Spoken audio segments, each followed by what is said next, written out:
बड़े लोग बड़ी बातें में आज हम पूर्व उप प्रधानमंत्री और बीजेपी के वरिष्ठ नेता लाल कृष्ण आडवाणी की 10 बड़ी बातों पर नजर डालेंगे।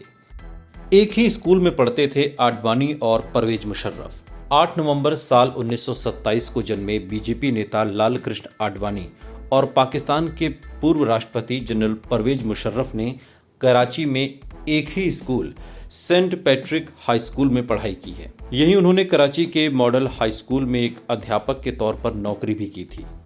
सिंधी भाषा में रामायण और महाभारत पढ़ते थे आडवाणी। लाल कृष्ण आडवाणी अपनी उम्र के 20 साल तक कराची में रहे।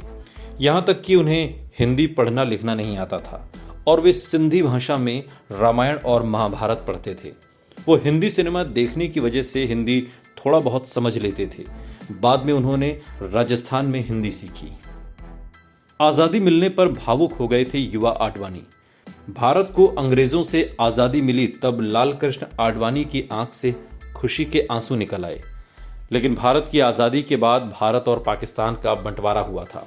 उस समय का नरसंहार देखकर आडवाणी रो पड़े थे।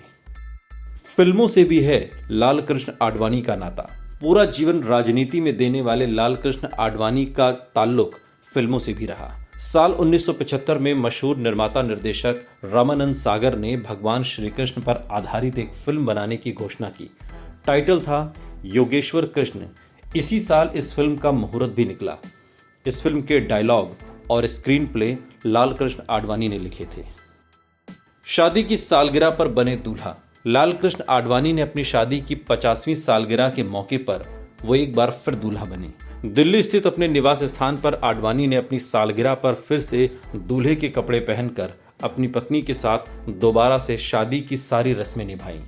इसमें आडवाणी ने अपनी पत्नी को वरमाला और मांग में सिंदूर भरकर शादी की सभी रस्में अदा की।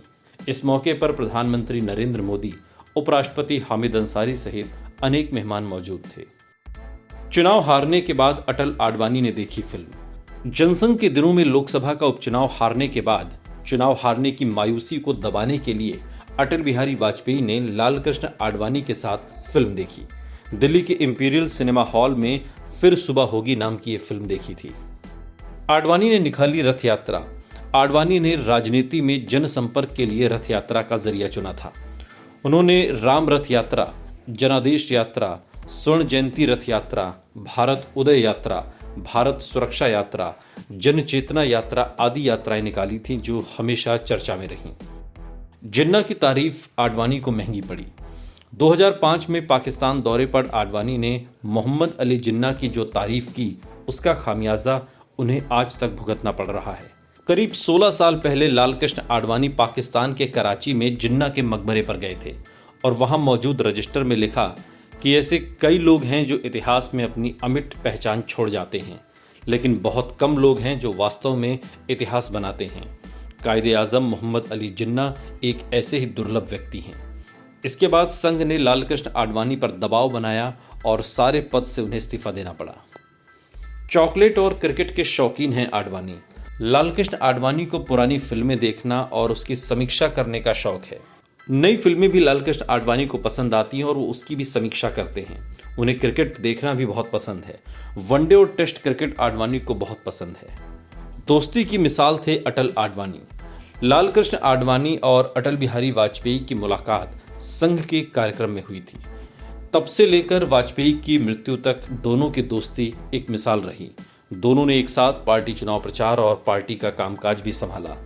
जनसंघ के अध्यक्ष दीनदयाल उपाध्याय की 1968 में अचानक हुई मृत्यु के बाद अटल बिहारी वाजपेयी को पार्टी का प्रमुख बनाया गया था। वाजपेयी 5 सालों तक अध्यक्ष रहे और कार्यकाल समाप्ति के बाद पार्टी की कमान लाल कृष्ण आडवाणी को सौंप दी। बड़े लोग बड़ी बातें में आज इतना ही। आगे की कड़ी में और नए किस्से और कहानी के साथ आपके सामने हाजिर होंगे। तब तक देखते रहिए TV9 भारतवर्ष।